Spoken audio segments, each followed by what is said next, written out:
Hey there everybody, this is Pastor Charlie. I'm here with a midweek reflection for you, and the first thing that I want to say today is a huge thank you to our church family. Over the last few weeks you have responded to a pretty special appeal that we are part of with all of the other United Methodist churches in our conference. It's this Buckets of Hope appeal, and you know hopefully what I'm talking about. We set a target here of creating 203 flood buckets that will be used for storm relief in the event of a hurricane hitting Florida at some point in the coming months.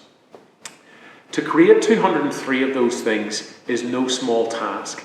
It takes literally thousands of clothespins and all of those packages of detergent and all of the various items that it takes to fill those flood buckets. To get enough for 203 of them is no mean feat.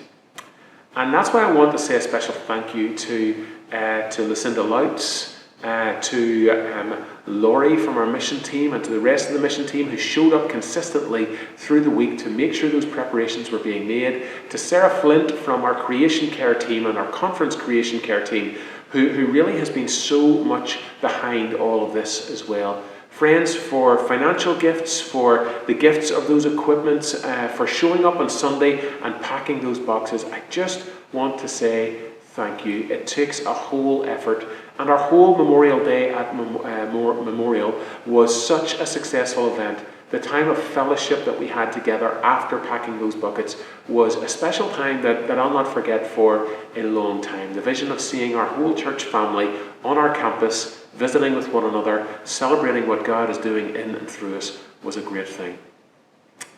Somewhere on Sunday morning, I also preached a sermon.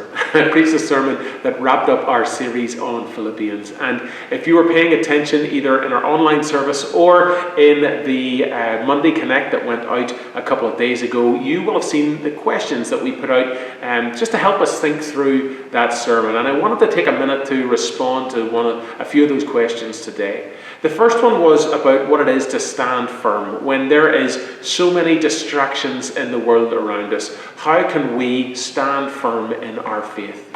You know, this idea of standing firm can sometimes feel like a battle command. You know, stand vigilant, ready to attack those who might attack you. And while there might be some understanding in that direction in those words, actually what I think Paul's invitation to the Philippian church was the invitation to stand firm and keep their feet in the foundations that they had created. Remember, all the way through this letter so far, Paul had been saying, well done, you're doing a great job, I'm greatly encouraged, you give me so much joy. I think what Paul was saying to the church was, keep doing what you're doing. Keep ensuring that love shows up. Keep serving one another. Keep loving your neighbours. Keep following in the way of Jesus, which is the way of sacrificial love. And so when Paul invites us to stand firm, I think that word to us in today's church, and here at Memorial certainly, is a word that says stand firm and keep doing what you're doing.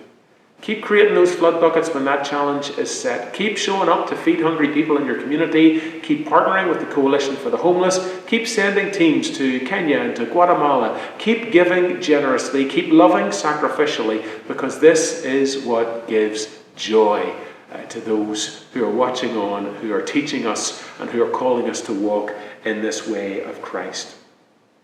The other question was, how might our perspective on worry and anxiety change if we truly believed and lived as though the Lord is near? That's in reference to those other words that were in that passage.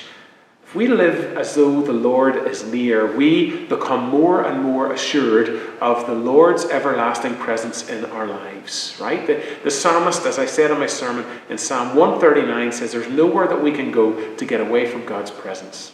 It's this idea that we never, ever walk alone.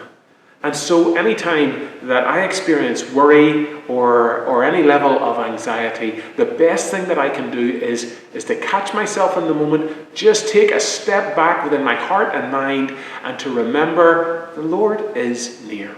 The Lord can sustain me in this moment. I can breathe easier because the Lord is near. The final question was, what does it mean to you to be of the same mind in the Lord with fellow believers while still allowing for diversity and differences?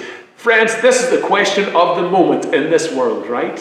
When we seem so divided in the world, and when people see the same thing, but they see it from different angles and they have different ideas about what's going on in the world. How can we be of the same mind in the Lord? Well, I think that there have to be fundamentals that we can agree on. That the Lord is gracious and compassionate, slow to anger and rich in abounding love, right? That God's love and grace and mercy are unconditionally poured out upon the world because of God's gracious heart.